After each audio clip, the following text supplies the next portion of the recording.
The Belgian Grand Prix has just finished and Lewis Hamilton has been penalised by the FIA. There was an accident, there is telemetry data, and a penalty that's generated a lot of discussion. Let's analyse in detail what happened. Lewis Hamilton collided with George Russell on lap 1, got a 5-second penalty, and then the controversy exploded. Because when you actually look at what happened, the data tells a story the stewards didn't see. Let's break it down. But here's what I want to know. Do you think the FIA made the right call based on telemetry? Or should they have let that racing incident stand? Drop your opinion below. Belgian Grand Prix, lap 1, Les Combes, Hamilton's Ferrari made contact with Russell's Mercedes, sending George spinning into the gravel and out of the race completely.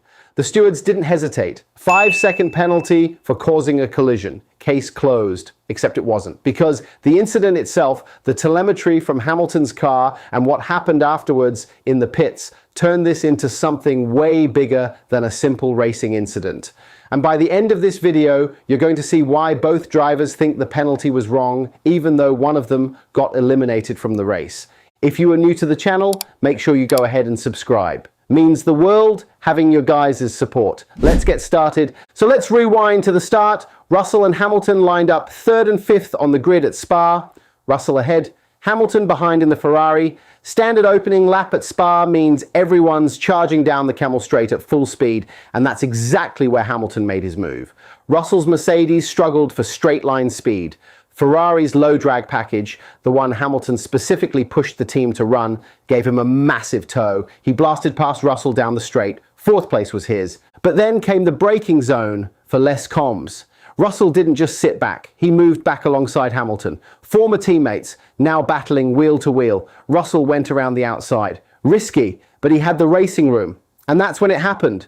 Hamilton's Ferrari snapped into understeer. The front left made contact with Russell's right side. Russell spun. Gravel trap. Race over. Hamilton's immediate reaction over the radio was concern. Did Russell get out okay? Is he all right? The steward's immediate reaction was different. Investigation noted, causing a collision, 5-second penalty.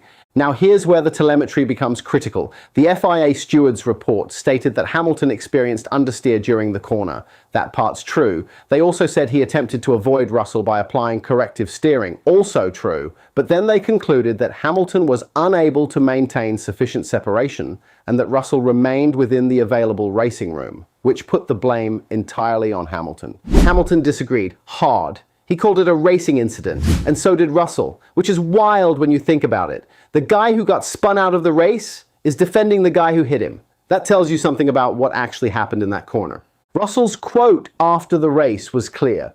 Honestly, I think it was a racing incident. He didn't do it on purpose.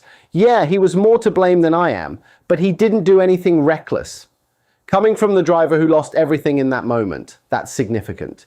He wasn't angry at Hamilton. He was angry at himself for being in that position in the first place.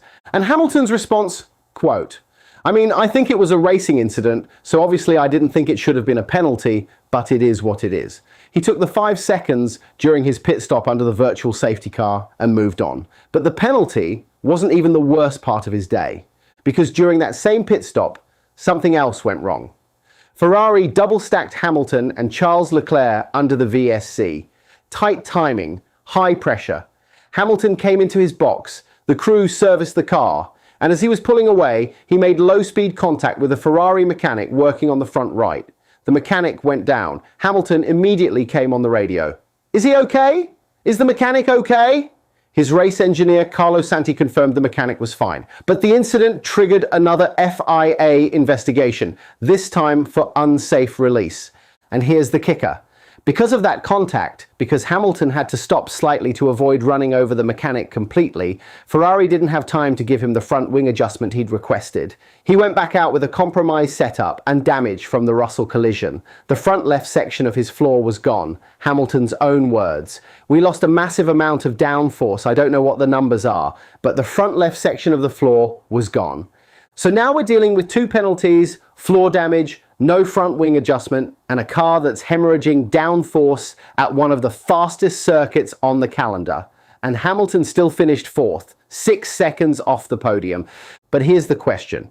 Should Hamilton have been penalised for the Russell incident at all? because when you break down what actually happened, the telemetry paints a very specific picture. The stewards said Hamilton experienced understeer and couldn't maintain separation. True, but why did the understeer happen? Russell himself gave us the answer. He said he could have avoided the incident if his battery hadn't dropped to 0% through Eau Rouge. 0%, that means Russell had no electric deployment coming into Les Combes. His Mercedes was a sitting duck on the straight, which is why Hamilton got alongside him so easily.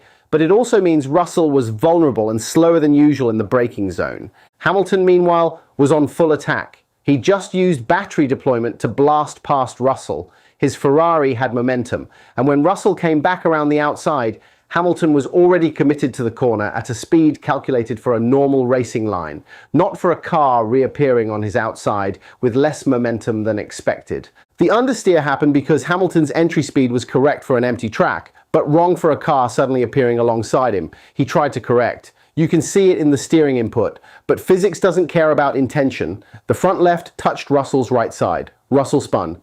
Racing incident or penalty? Both drivers said racing incident. The stewards said penalty, and that's where the controversy sits. Because if you're Lewis Hamilton, you just took a penalty for an incident your opponent doesn't think deserved one. While racing with a car, you specifically push to be more aggressive on a track where millimeters matter.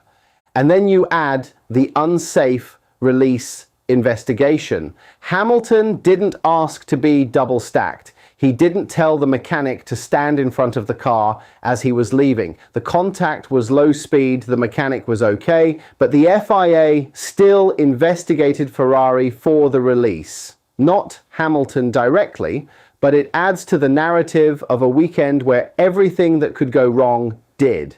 Hamilton admitted afterwards that the entire weekend was difficult. He crashed in FP3 on Saturday, which threw off his setup and left him out of position for qualifying.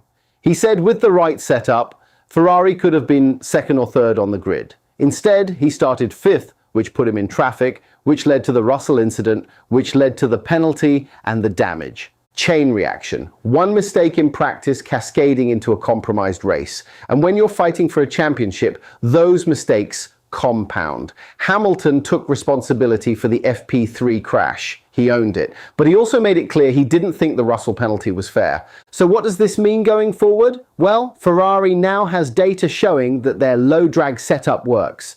Hamilton was fast on the straights. He passed Russell cleanly before the contact. The car had pace, but they also know the setup is unforgiving. One snap of understeer and you're in trouble. At Spa, Hamilton got away with fourth place. At Monza, where Ferrari is planning to bring an even more aggressive low-drag package, that margin for error is even smaller. The penalty itself doesn't change the championship standings dramatically, but it does put pressure on Ferrari to be perfect. Because if Hamilton keeps getting involved in incidents, justified or not, the stewards are going to keep penalizing him.